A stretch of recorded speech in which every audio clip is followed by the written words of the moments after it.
আসসালামু আলাইকুম প্রিয় দেশবাসী, আজকে আমি চলে এসেছি ঢাকা 15 আসন, যেটি বাংলাদেশের মধ্যে 64 জেলার মধ্যে সবথেকে গুরুত্বপূর্ণ একটি আসন। এটি হচ্ছে ঢাকা 15 আসন।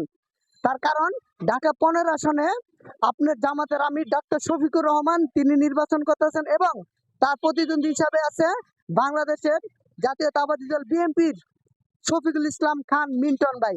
সো আমরা এখন সাধারণ মানুষের কিছু মতামত দিব যে ঢাকা 15 আসনে বর্তমানে কে আগানো আছে।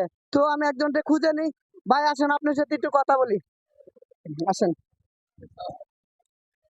তো ভাই, আমরা এসেছি ঢাকা 15 আসনে, যিনি দাঁড়িপাল্লা এবং ধানের শীষ নিয়ে নির্বাচন করতেছেন। আসলে আপনি কাকে পছন্দ করেন?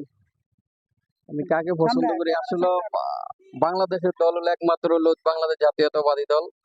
তা আমি বাংলাদেশের পক্ষে আছি, আমি বিএনপি। ঠিক আছে, ধানের শীষে ভোট দেবো ইনশাল্লাহ।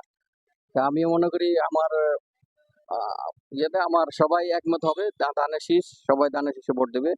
যে জামাত যে উল্টা পাল্টা কথা বলতেছে, যারা জান্নাতের টিকিট দিবে, আসলে জান্নাতের মালিক একমাত্র আল্লাহ। এই সিরিকি কথা বলে তারা আসলে বিভ্রান্ত করতেছে এবং তারা, আমি মনে করি সচেতন মানুষ এই তাদের কথায় কোনো সায় দিবে না। তো তারা যে জান্নাতের টিকিট, এই জিনিসটা যদি তারা না বলে অন্যভাবে ভোট চাইতে, তাহলে আমার মনে হয় আরো ভালো হতো। তো আমি ধানের শীষ, ইনশাল্লাহ ধানের শীষ জয় হবে। প্রিয় দর্শক মন্ডলীরা, আমরা এখন দেখলাম ঢাকা 15 আসনে একজন ভাইকে পেয়েছি, যিনি তার মূল্যবান ভোটটি ধানের শীষে দিবে, কারণ তার মূল্যবান ভোটটি তিনি নষ্ট করতে চায় না। সো আমি আরেকটি ভাইকে খুঁজে নিচ্ছি। ভাই আসসালামু আলাইকুম। ওয়ালাইকুম সালাম আমি রহমতুল্লাহ। ঢাকা 15 আসনে আপনি কাকে ভোট দিতে চান এটা জানতে চাই। সামনে আসা। এখন তো বর্তমানে তো এই যুগে বলতে গেলে বিএনপি কে সাপোর্ট করতে হবে, ধানের শীষে ভোট দিব।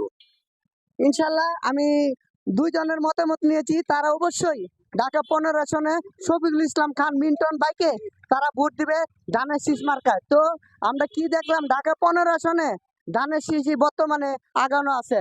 ধন্যবাদ, ভিডিওটা বেশি করে শেয়ার করে দিবেন।